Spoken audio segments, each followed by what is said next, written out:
Sarah Jenkins woke up at 5 in the morning, just like she did every day. Her small one-bedroom apartment was cold.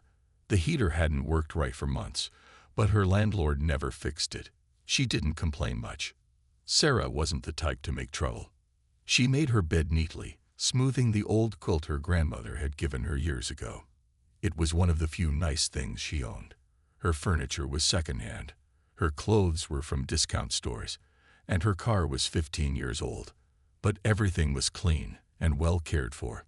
Sarah showered quickly to save on hot water. As she dressed in her waitress uniform, black pants, and a blue shirt with Mel's Diner stitched on the pocket, she glanced at the photo on her dresser. It showed a kind-faced old man with bright eyes and a gentle smile. Her grandfather, Tom Jenkins, had died 5 years ago. She missed him every day. Another day, another dollar, Sarah said to herself as she grabbed her keys. This was something her grandfather always used to say. The morning air was chilly as Sarah walked to her car. 2 of her neighbors were also leaving for early shifts. They waved to each other, sharing that tired morning look that working people know well. Sarah's car made a worrying noise when she started it, but she just turned up the radio. She couldn't afford car repairs right now. Mel's Diner was already busy when Sarah arrived. It sat on the edge of the rich part of town, which meant they got all kinds of customers. Some were working folks like her. Others were wealthy people who came in for the authentic experience of eating at a regular diner. "You're just in time," said Betty, the cook, as Sarah tied on her apron. "The morning rush is starting."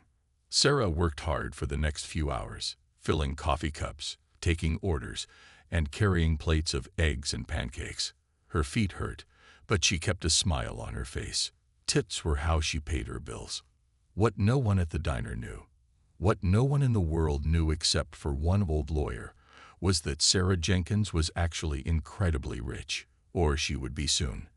Her grandfather hadn't been just a kind old man who lived simply. He had secretly been an early investor in some of the biggest tech companies in the world. He had made billions but told no one. He lived in a modest house, drove an old truck, and wore the same jacket for 20 years. When he died, he left everything to Sarah, his only grandchild. But his will had one strange rule. Sarah couldn't know about the money until her 30th birthday. Tom Jenkins had watched too many people be ruined by sudden wealth. He wanted Sarah to grow up normal, to learn the value of hard work and kindness before money changed everything. And so, as Sarah refilled coffee cups and smiled at grumpy customers, she had no idea that in just 2 months, on her 30th birthday, she would become one of the richest women in the country. The account in her name now held over $5 billion. There were properties, investments, and companies that would all become hers. Sarah wiped down a table where a family had left a mess and a $2 tip. She picked up the money with a sigh. Her rent was due next week, and she was still $50 short. "Hey, Sarah," called Joe, the manager. "Table 12 needs service. It's the Richardson family." Sarah nodded and grabbed her notepad. The Richardsons were well known in town. They owned shopping malls, office buildings, and were worth millions. They were also known to be terrible tippers and rude to servers. "Coming right up," Sarah said, straightening her shoulders and putting on her best smile. She had no idea that very soon she would be worth more than the entire Richardson family combined. Sarah walked to table 12 with her notepad ready. The Richardson family sat there. Mr. Richardson in an expensive suit, Mrs. Richardson with diamond earrings that caught the light, and their son Jason, who always looked bored. They owned half the businesses in town and made sure everyone knew it. "Good morning," Sarah said with a polite smile. "What can I get for you today?" Mrs. Richardson barely looked up from her phone. "Coffee. Black. No sugar." "I'll have the steak and eggs," Mr. Richardson said. "Make sure the steak is medium rare. Last time, it was overcooked." Jason Richardson looked Sarah up and down. His eyes stopped at her worn-out shoes. The soles were coming loose, but Sarah had fixed them with glue. She couldn't afford new ones until next payday. Nice shoes, Jason said with a smirk. Very vintage. Sarah felt her face get hot, but she kept smiling. And for you, sir, Belgian waffle with extra whipped cream. And decent service, if that's possible. Jason closed the menu and handed it to her like she was a robot, not a person. Sarah wrote down their orders and hurried to the kitchen. As she walked away, she heard them laughing. She knew they were laughing at her. The Richardsons again. Betty asked from behind the grill. Those people think they own the world.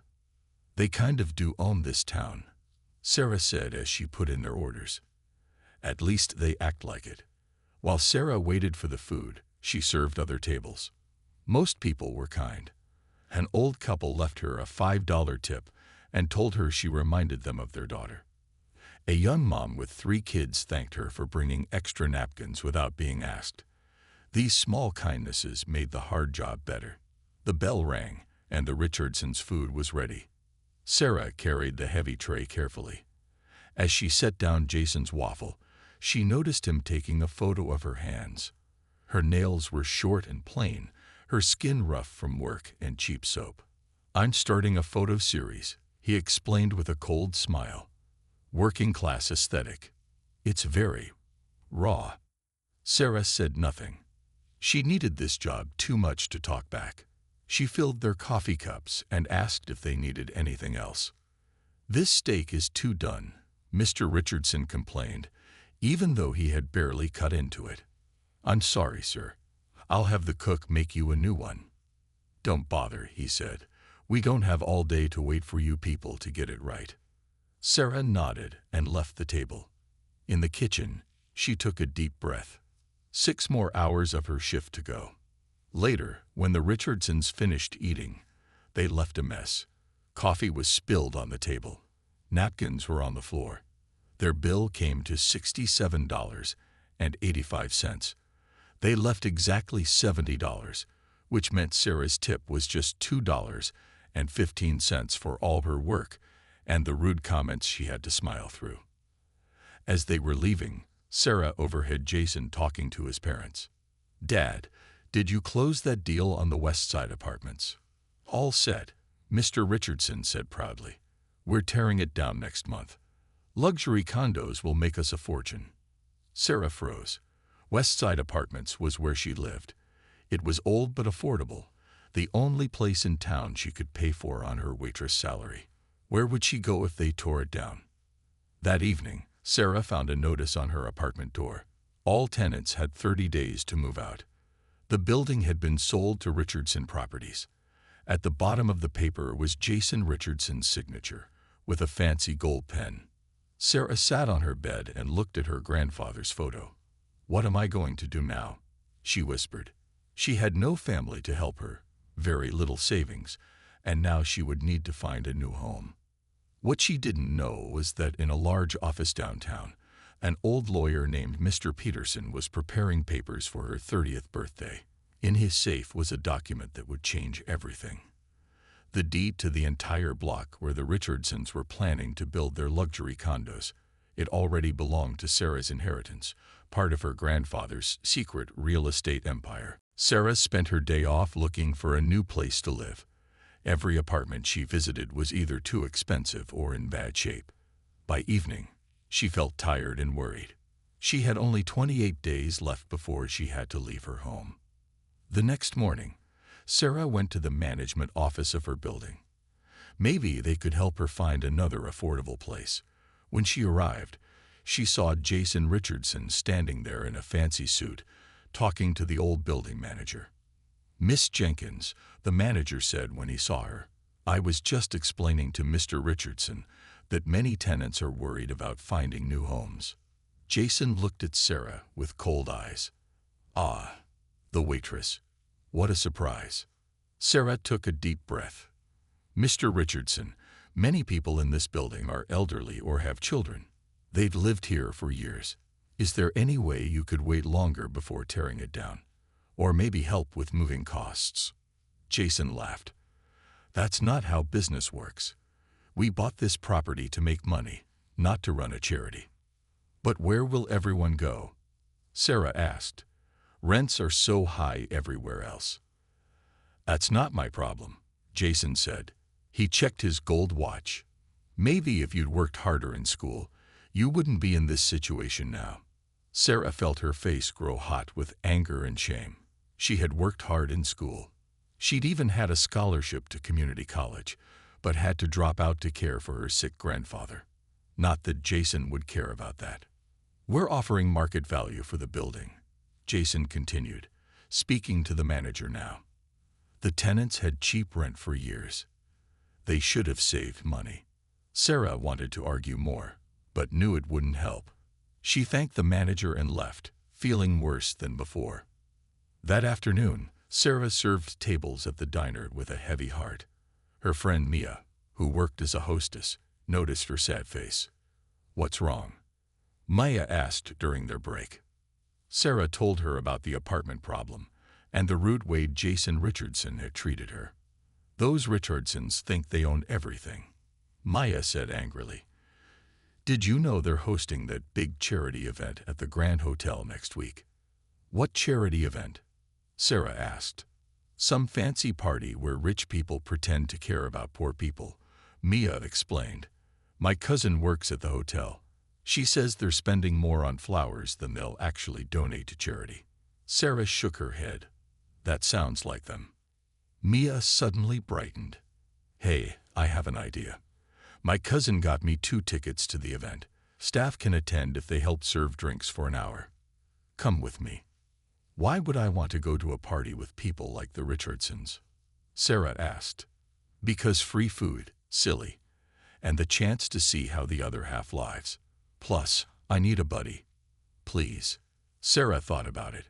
She didn't want to see the Richardsons again, but Mia was her good friend, and the idea of free food was tempting when she needed to save every penny. "Fine," she agreed, "but I have nothing to wear to a fancy party." "We're the same size," Maya said. "You can borrow my black dress. It's simple but nice." Later that night, Sarah returned to her apartment and counted her savings again. She had $627 in her emergency fund.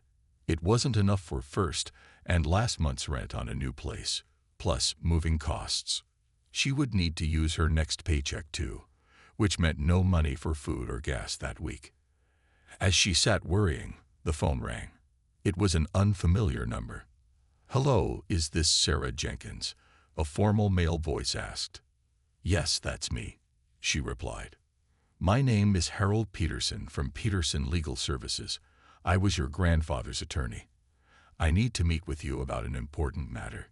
Could you come to my office tomorrow at 2 p.m.? Sarah was confused. Her grandfather had died years ago. What could his lawyer want now? "Is something wrong?" she asked. "Not at all," Mr. Peterson said. "In fact, I think you'll find our meeting quite interesting. The address is 1400 Main Street, downtown. The top floor." After hanging up, Sarah was puzzled.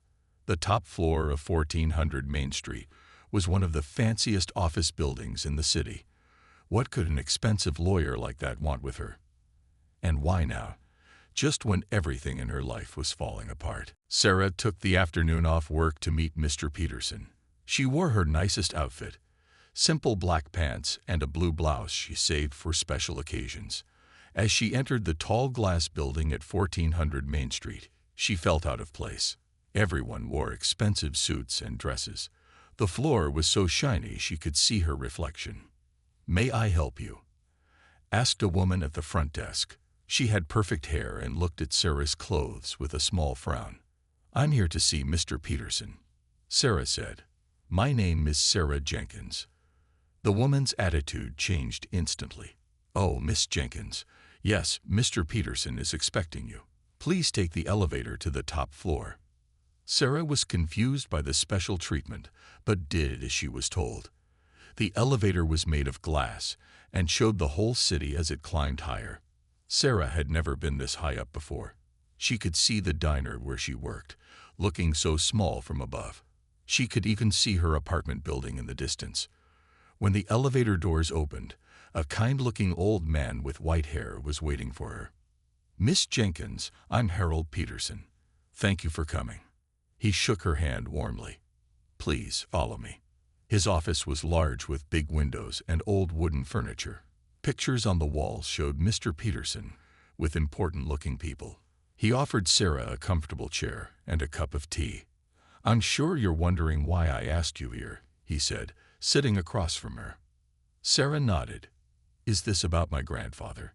He died 5 years ago."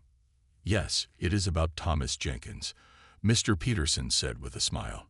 "Your grandfather was a very special man. Did you know him well?" "He raised me after my parents died," Sarah said softly. "He was kind and simple. He never wanted fancy things." Mr. Peterson nodded. "That's true. But there was more to your grandfather than most people knew. Thomas Jenkins was actually a very wealthy man." Sarah laughed a little. "I think you're mistaken. My grandfather lived in a small house and drove an old truck. He worked as a handyman. That was his choice," Mr. Peterson said. He opened a folder on his desk. "Your grandfather was actually one of the first investors in several major technology companies. He invested small amounts of money in the 1980s and 1990s that grew into very large sums." Sarah stared at him. "I don't understand." "Your grandfather was worth over $5 billion when he died," Mr. Peterson said simply. Sarah felt like the room was spinning. "That can't be right." "It is." Mr. Peterson showed her papers with large numbers on them. "And he left everything to you, his only living relative." "To me," Sarah whispered. "But why didn't I know? Why am I still working as a waitress if I'm rich?" Mr. Peterson looked a little uncomfortable. "Your grandfather had very specific instructions in his will. You were not to be told about the money until your 30th birthday." "But why?" "He believed sudden wealth can change people, not always for the better. He wanted you to learn the value of hard work and kindness first. He wanted you to know what it feels like to struggle, so you would use the money wisely when you got it." Sarah thought about her grandfather, his simple ways and wise words. It started to make sense. "So what happens now?" she asked. "Your 30th birthday is in 7 weeks," Mr. Peterson said. "On that day, everything becomes yours. The money, properties, company shares, everything." "Properties," Sarah repeated. "Yes, your inheritance includes quite a few buildings and land parcels, including," he looked down at his papers, "a block of apartments on the west side of town." Sarah's eyes widened. "The West Side apartments. The ones the Richardsons just bought." Mr. Peterson looked confused. "No, that's not possible. Those apartments have been part of your grandfather's holdings for 20 years. They're being managed by a trust until your birthday. No one could have sold them." He typed something into his computer and frowned. "It seems the Richardsons have been negotiating with the property management company, not the actual owner. They believe they have a deal, but no final papers have been signed." He looked up at Sarah. "Legally, those apartments are yours. The Richardsons cannot tear them down." Sarah sat back in her chair, trying to process everything. In 7 weeks, she would be a billionaire. She could save her home and her neighbors' homes, but until then, she had to keep this incredible secret to herself. Sarah left Mr. Peterson's office feeling like she was in a dream. The busy streets, the cars honking, the people rushing by. Everything looked the same, but Sarah felt different. In just 7 weeks, she would be a billionaire. The thought made her dizzy. "Remember," Mr. Peterson had said before she left, "you must tell no one about this until your birthday. Those were your grandfather's strict instructions." Sarah had promised to keep the secret, but as she walked to the bus stop, she wondered how she would act normal knowing what she now knew. The next day at the diner, Sarah served food and smiled at customers just like always. But inside, her mind was racing with questions. Should she quit her job once she got the money? Where would she live? What would she do with $5 billion? "Order up for table 7. Betty called from the kitchen.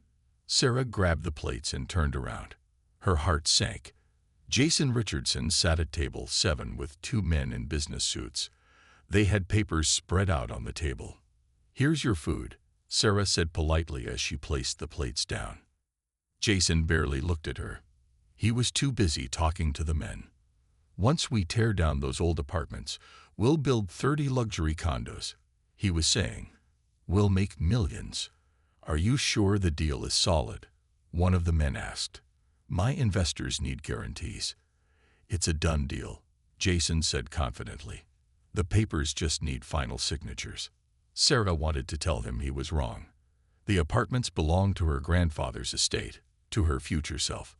But she remembered her promise to Mr. Peterson. She had to stay quiet. As she refilled their water glasses, she listened carefully to their plans. "We'll charge at least $3,000 a month for the smallest units," Jason continued. "Rich people from the city will pay even more for weekend homes." "What about the current tenants?"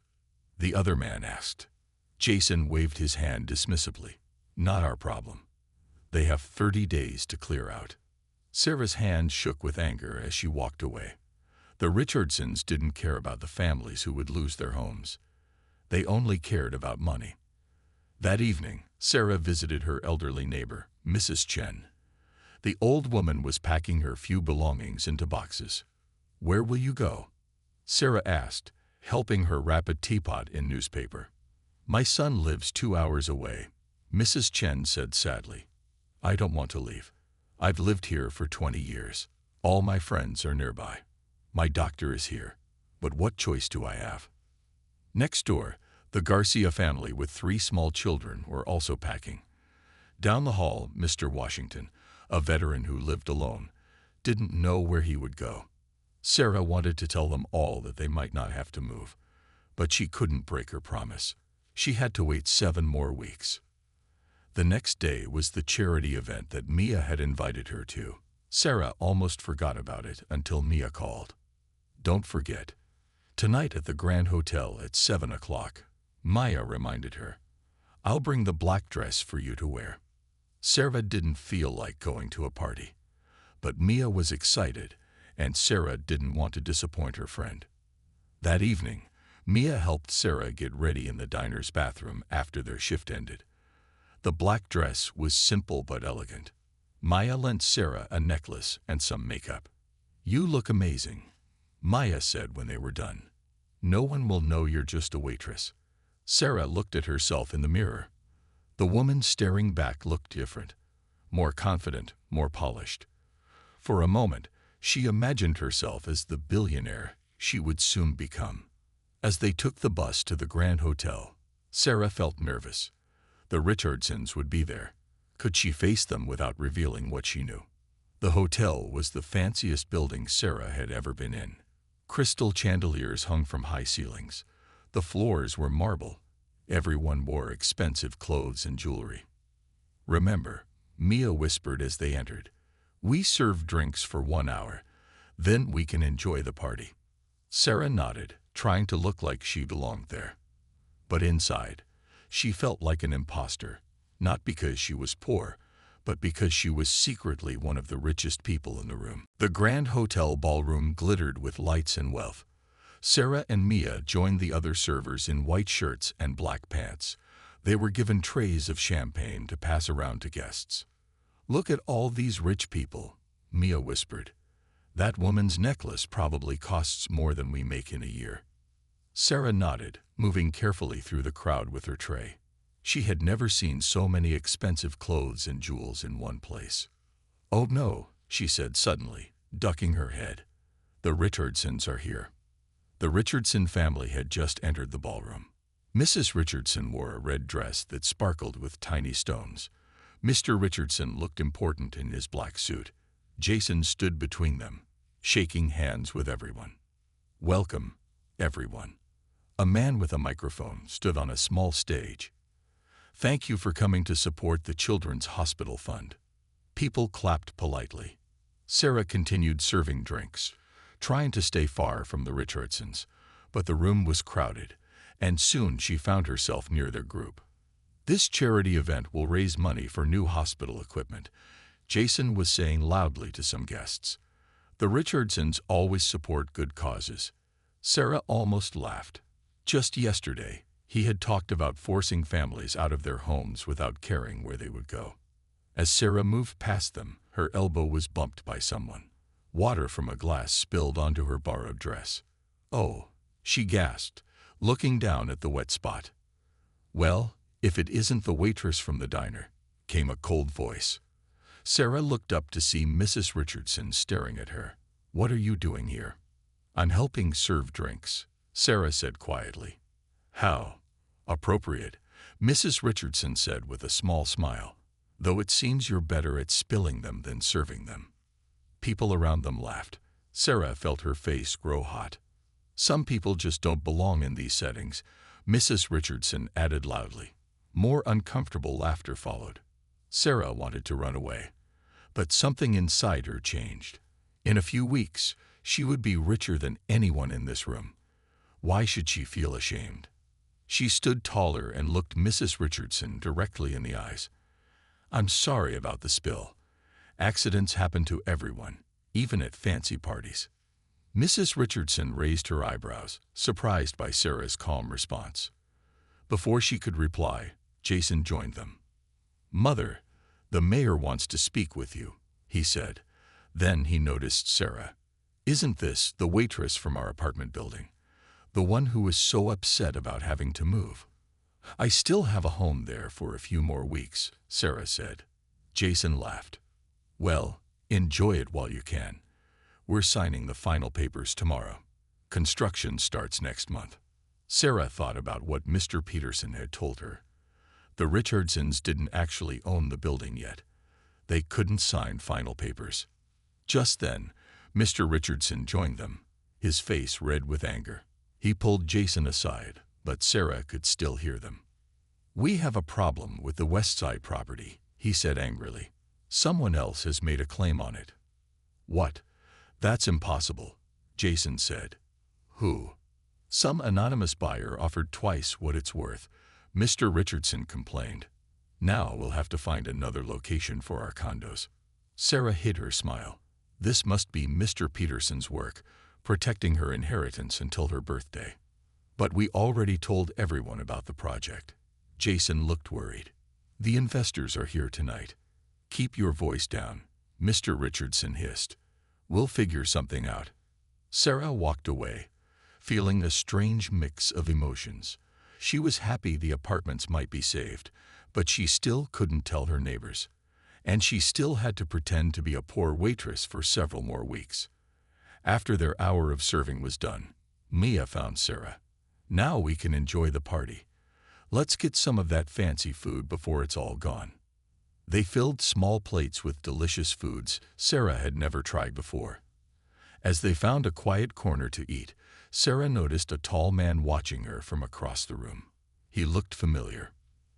"That's Robert Peterson," Maya said, following Sarah's gaze. "He's the son of that famous lawyer who works with all the rich people in town." Sarah realized he was the son of Mr. Peterson, her grandfather's lawyer. Did he know her secret? His eyes met hers, and he raised his glass slightly in her direction. The days after the charity event passed quickly. Sarah went to work, saved money, and counted down the weeks until her 30th birthday. She tried not to think too much about the billions of dollars waiting for her.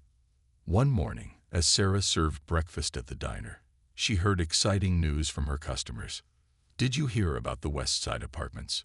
a man said to his friend. "Someone stopped the Richardsons from tearing it down." "Really?" his friend asked. "Who?" "No one knows. Some rich person bought it secretly. The Richardsons are furious." Sarah hid her smile as she refilled their coffee cups. She wanted to tell them that the apartments had always belonged to her grandfather's estate, but she kept quiet. Later that day, a fancy car pulled up outside the diner. Jason Richardson stormed in, looking angry. He sat at the counter and demanded coffee.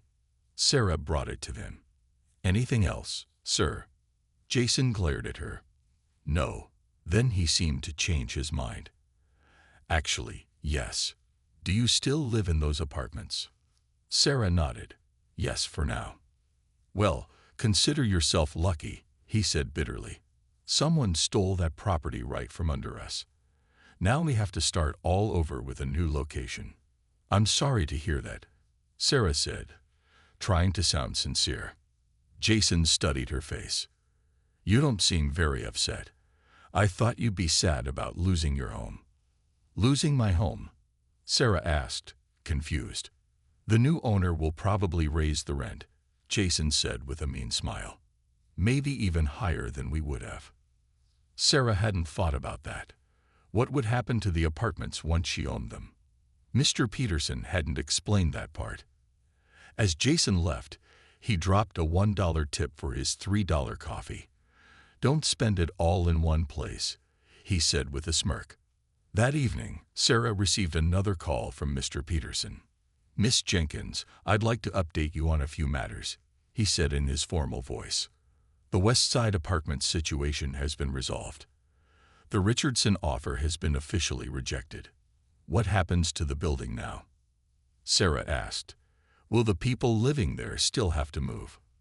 That will be entirely your decision after your birthday, Mr. Peterson explained. Until then, everything stays the same. Sarah felt relieved. Thank you, Mr. Peterson. There's one more thing, he continued. My son Robert mentioned seeing you at the charity event. He doesn't know about your inheritance, of course, but he was quite impressed by you. Sarah remembered the tall man who had raised his glass to her. Oh, yes. In fact, he asked if I might introduce you properly sometime. Sarah didn't know what to say. Was Mr. Peterson's son interested in her? Would he still be interested if he knew she was just a waitress? Or was he somehow trying to get close to her because of her future wealth? I'll think about it, she said finally. 3 weeks passed. Sarah's birthday was now just a month away. The eviction notices for the West Side apartments were canceled, and her neighbors were overjoyed. No one knew why, but they were grateful. It's a miracle, Mrs. Chen told Sarah as they rode the elevator together. I can stay in my home. Sarah smiled, wishing she could tell her the truth. At the diner, Sarah continued working hard. One day, a group of business people came in for lunch. Their conversation caught her attention. The Richardsons are in trouble, a woman in a suit said. Their new shopping mall project is failing. They need investors. I heard they lost millions on that apartment deal, another person added. They spent money preparing for construction before the sale was final. Jason Richardson is looking for a new job, someone else said. His father is furious with him. Sarah felt a strange mix of feelings. She didn't wish bad things for the Richardsons, but they had been so cruel to her and others. Maybe they needed to learn a lesson about treating people with respect. That afternoon, Sarah was surprised when Robert Peterson walked into the diner. He was tall and well-dressed, but not flashy like the Richardsons. He sat in her section and ordered coffee. You're Sarah, right? He asked with a friendly smile. I'm Robert Peterson. I think my father knows you. Sarah nodded, suddenly nervous. Yes, Mr. Peterson is handling some legal matters for me. Please call me Robert, he said. My father speaks highly of you. Sarah wondered how much Robert knew. Did he know she would soon be a billionaire? Was that why he was here? I was wondering, Robert continued, if you might like to have dinner sometime. Sarah looked at him carefully. His smile seemed genuine. But she had learned to be careful with people who might want something from her. Why? She asked simply. Robert looked surprised by the direct question. Well, I saw you at the charity event. You seemed different from the other people there. In a good way. I'd like to get to know you better. Sarah couldn't tell if he was being honest, but she decided to take a chance. Maybe, she said with a small smile. But I should warn you, I'm just a waitress. Robert's smile grew wider. I have a feeling there's more to you than that. The day before Sarah's 30th birthday arrived at last. She could hardly believe it. Tomorrow, everything would change. She would go from a waitress with a few $100s in her bank account to a billionaire. Sarah had agreed to have dinner with Robert Peterson twice over the past few weeks. He was kind and funny, very different from his serious father. He never asked about her job or seemed to care that she wasn't rich.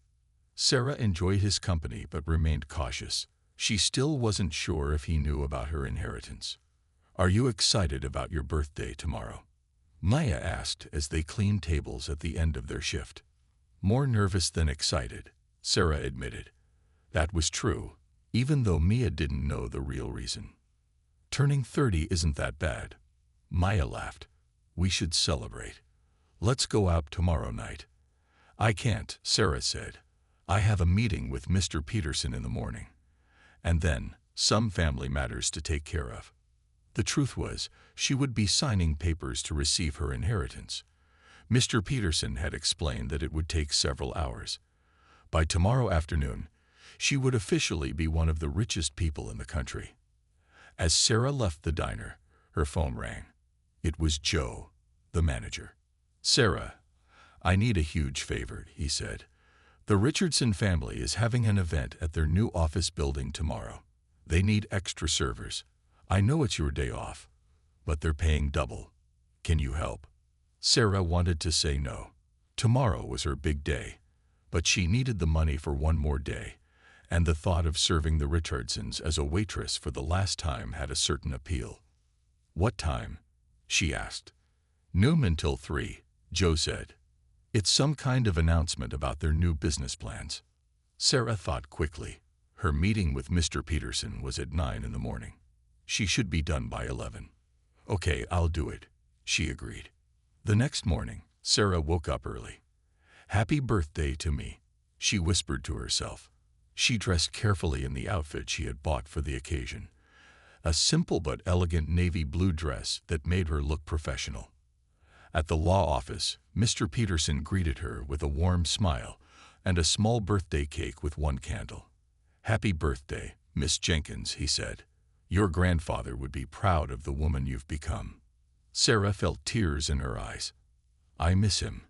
"He knew what he was doing," Mr. Peterson said gently. "Shall we begin?"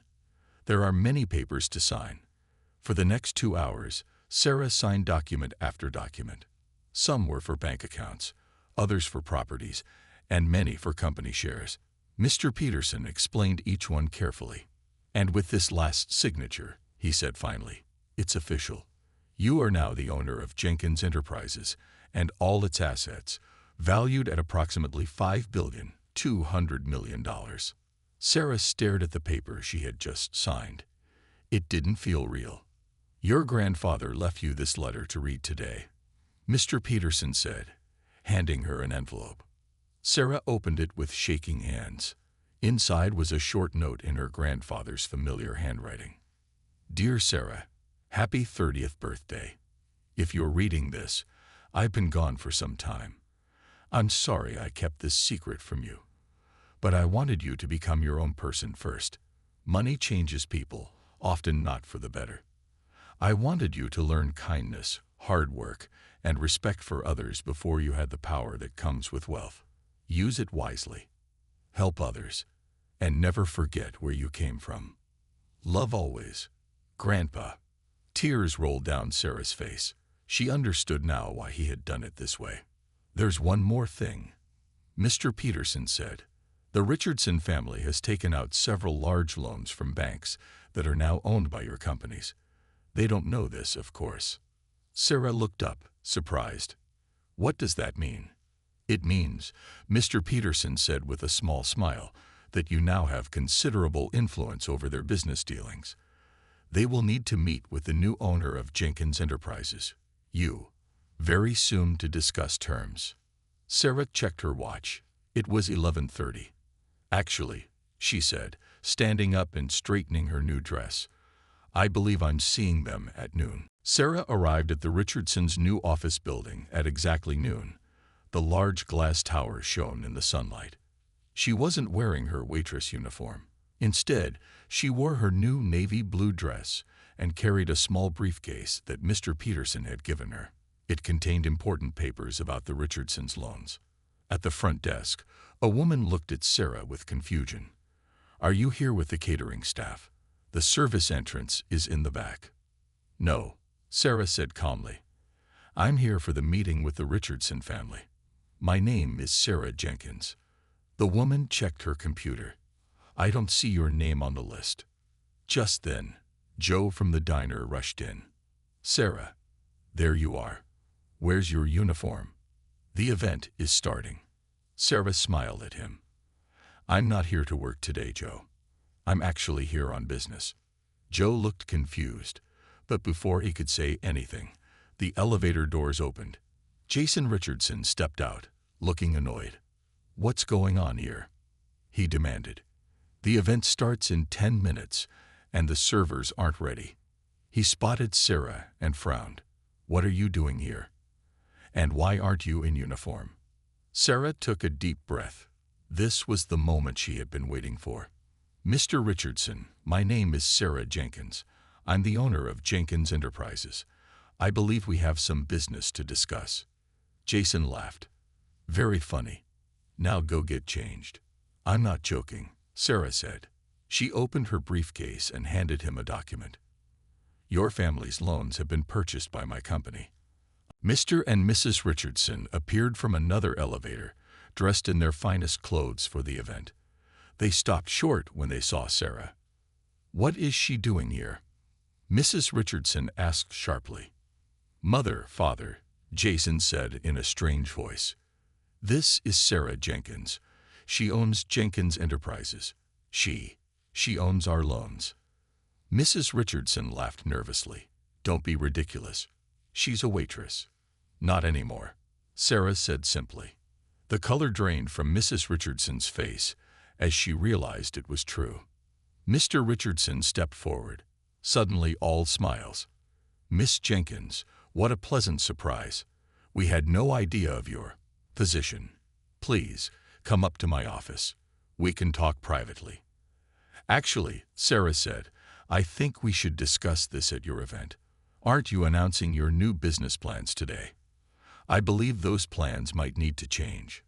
20 minutes later, Sarah stood at the back of the room as Mr. Richardson addressed the crowd of business people. His voice shook slightly. Due to recent developments, we will not be proceeding with the luxury condo project, he announced. Instead, we will be partnering with Jenkins Enterprises on a community improvement plan. Sarah had given him no choice. The new plan would renovate the West Side apartments, not tear them down.